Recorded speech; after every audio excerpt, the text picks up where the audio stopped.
These are times Michael Jordan lost control. Oh, I hated him. And yeah, he carries even to this day. What would they consider my good name?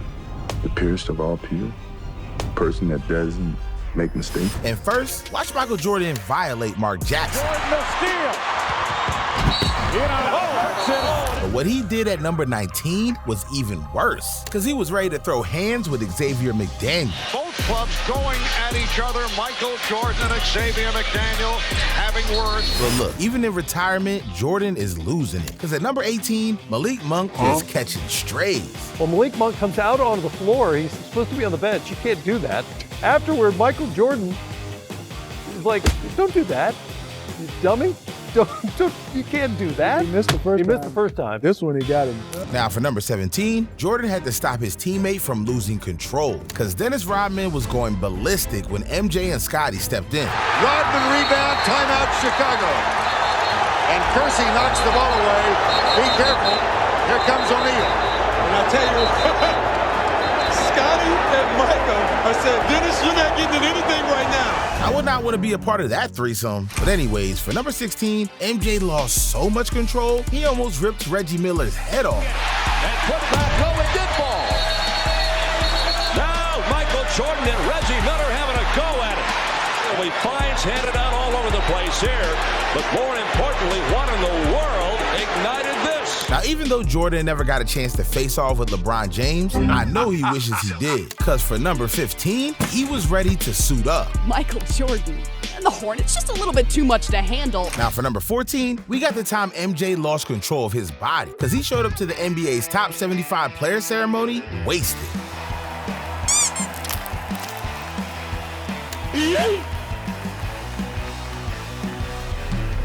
But look, no one can make Jordan snap like the refs, because in triple OT against the Jazz, MJ had already choked 2 game winners. And with him going through every emotion possible, the refs pushed him over the limit. Malone trying to beat the clock. Jordan got a piece of it and a foul. With all 5 seconds on the clock.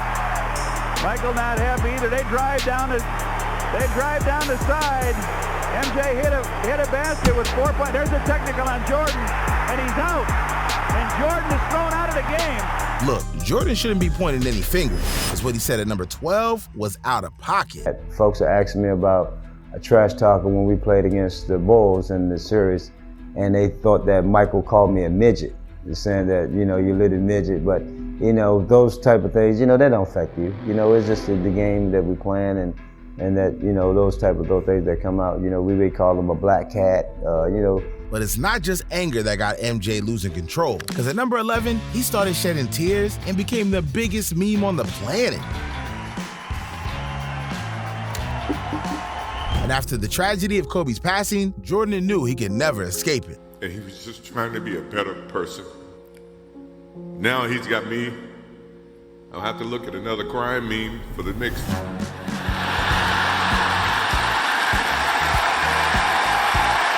He came up clutch with that speech. But look, we've reached the top 10. So from here on out, Jordan is getting even crazier. And first, Jordan showed how dangerous it can be to be his teammate. Because after a soft whistle during practice, Jordan threw hands. Phil put Steve Kerr guarding me. We were on opposite sides in a scrimmage, and he's talking all kinds of trash. And I'm pissed because, we're getting our ass kicked. Phil sensed my aggression, but he was trying to tone me down, and he starts calling these tick-attack fouls. Now I'm getting mad because for you to be protecting this guy, it's not gonna help us when we play New York. It's not gonna help us when we play these teams that are very physical. Next time he did it, I just hauled off him. And I said, when I fouled Steve Kerr, I said, now that's foul. I tend to snap at some point because I'm extremely competitive too.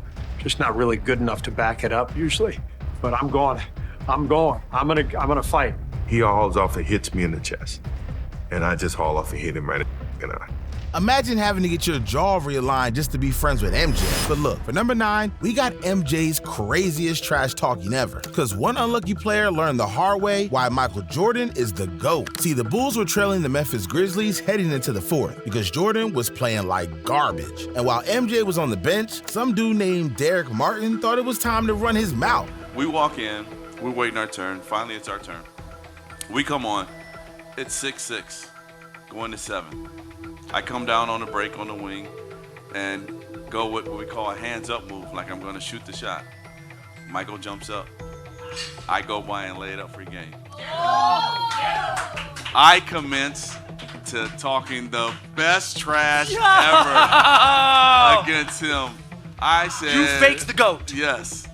Michael, you get out of my town. This is my town. Wow. You're not even the real MJ. My man, Magic Johnson, is the MJ. I'm just going. Chris Mills, 6'8", picks me up and my feet are dangling. And he says, "Derek, stop." And I'm like, no, I'm just going in. Big mistake, because MJ checked back into the game and dropped 19 points in 6 minutes. But Mike still wasn't satisfied, so he went for bro's dignity. He catches the ball in the post. He does the typical Jordan fadeaway. He knocks down the shot. They go up by 6. He turns to the bench and says, "Shut up, you little."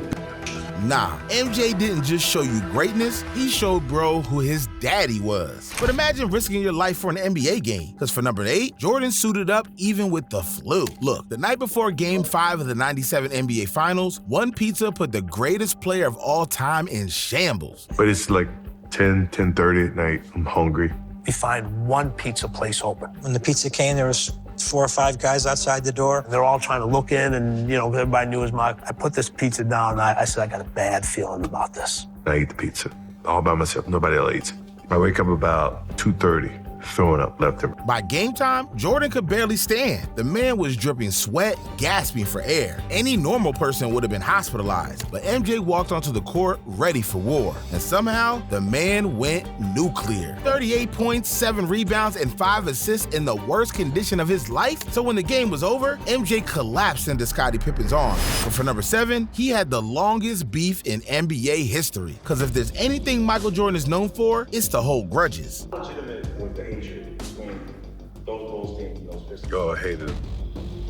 And that hate carries even to this day. I mean, for years, the Detroit Pistons not only broke Jordan's heart in the playoffs, but he was barely able to make it out alive after getting jumped. Yeah, they were trying to put Air Jordan in a wheelchair. But in 1991, the Bulls were tired of getting bullied and finally got their revenge. The Pistons with the indication that it is all over. A great run has come to a close. But instead of shaking hands like grown men, Isaiah Thomas walked off like haters. As time runs down, Pistons wasting no time in getting out of here. They left the bench, although there's 7 and 9/10 seconds remaining. The Pistons just left. No handshake, no respect. So Jordan was livid. And to this day, Jordan isn't going for any excuses. Well, I know it's all bullshit. Whatever he says now, you know it wasn't his true actions then. It's time enough to think about it. Or the reaction of the public that's kind of changed his perspective of it. Dude's still beefing with Detroit like it happened last week. But for number 6, Michael Jordan lost control of his reputation.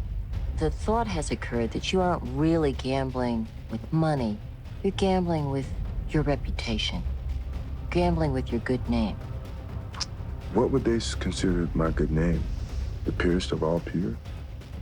Person that doesn't make mistakes? See, Jordan faced so much criticism for his gambling habits, he couldn't take it anymore. Look, MJ was the face of the league, and he had more money than he knew what to do with. So off the court, he was racking up insane gambling debts. And he wasn't just betting for fun, he was going all in. Golf games, card tables, casinos, you name it, even in the middle of the biggest points of the season. See, in the 1991 playoffs against the Knicks, Jordan drove all the way down to Atlantic City to throw some dice. And when reporters caught wind of where Jordan was going, the rumors went wild. People were saying he had a serious gambling problem, that he owed hundreds of thousands of dollars to some shady characters, and even that the NBA might have to step in. Air Jordan's reputation was lost, and he was turned into a villain. So right before Game 1 of the playoffs, MJ sounded off. It was unfair that I was being considered a criminal for doing something that is not illegal.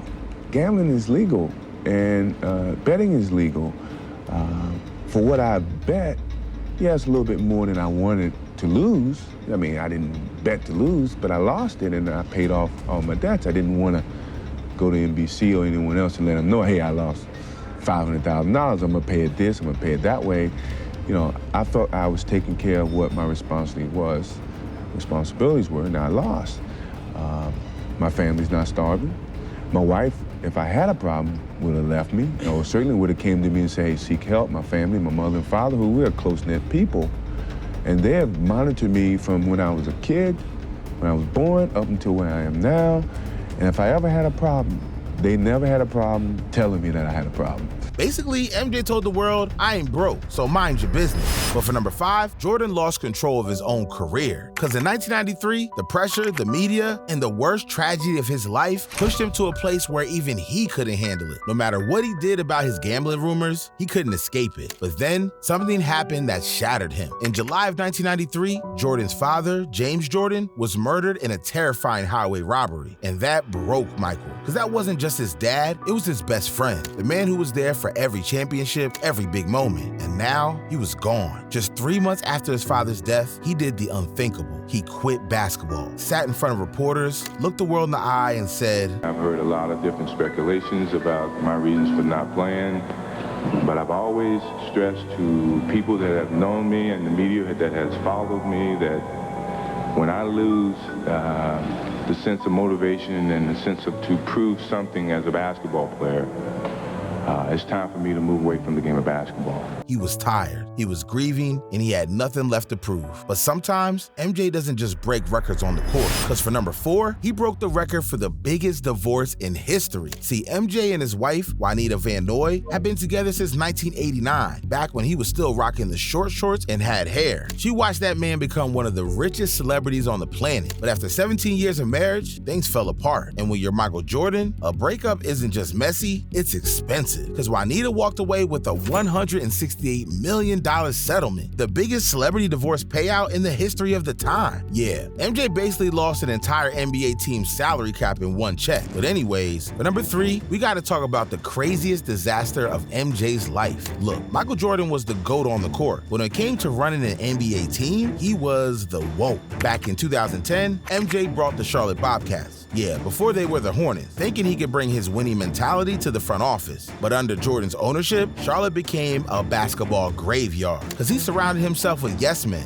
made horrible draft picks like Adam Morrison and Michael Kidd-Gilchrist. In 13 years, they made the playoffs twice and never won a single playoff series. But in 2012, things would get worse because they would end the season with a record of 7-59, the worst in NBA history. MJ really built a team that could barely win a game every other month. But the biggest problem was that he ran the franchise like he was still a player. So by 2023, MJ had had enough. He finally sold the team for $3 billion. But let's be real, he was running from the L. But look, for number 2, we gotta talk about how Jordan lost control of the most important relationship of his career. Because Michael and Scottie Pippen went from being the NBA's ultimate duo to sworn enemies. See, in 2020, the documentary The Last Dance dropped and took over the world. All the behind-the-scenes drama of the 90s Bulls dynasty was revealed. But Scottie was pissed. See, when the documentary aired, Scottie couldn't believe the doc was another moment to glaze Jordan. And when he finally got the chance to speak his mind, he didn't hold back. I thought it was a great documentary. I felt like the documentary only told a story that sort of glorified him as a player and not glorified us as a team. I mean, he was a great scorer, but a lot of things that he did was based on him as an individual. And I think basketball is a team game. It all reached a breaking point when Scottie's contract got aired. See, Jordan was making $32 million salary and living large. Meanwhile, Pippen, arguably the second best player on the team, was stuck with a $2 million salary. Then, in 1998, Scottie sat out half the season, hoping to force a new contract. But MJ wasn't showing any sympathy. I had a ruptured tendon in my ankle, and I decided to have surgery late because I was like, you know what? I'm not going to summer up trying to rehab for a season. Scottie Pippen of the Bulls will be out for 2 to 3 months. What Scottie was trying to do was trying to force management to change his contract. And Jerry wasn't going to do that. So in Scottie's book, Unguarded, he called out Jordan for his selfishness, for playing basketball when the Bulls needed him and constantly cheating him out of money during their legendary gambling session. But what really stung the most was the fact that Jordan was a producer of the documentary, pocketing a cool $10 million, while his teammates didn't see a single dime. Now for number 1, Jordan let all his emotions go. See, Michael was known for being cold-blooded. The man didn't let anything get to him. But in 1996, he lost control control in a way nobody expected, and it was all about his dad. Remember, Jordan walked away from the game because his father died, and in Jordan's first full season back with the Bulls, Mike got back to the finals where he poured in 27 points and 4 assists a game. And fate had something poetic in store, because Game 6 landed on Father's Day, so Jordan came through with the finals MVP. We're in the final second. The Chicago Bulls have won the 95-96 NBA championship. And after winning his 4th championship, it wasn't the usual cool and collected MJ. This was bigger than basketball, because after years of living through grief, this man who never showed weakness went into a room away from everyone and broke down. An emotional moment for Michael Jordan. Yeah, even the greatest player to ever live can lose control.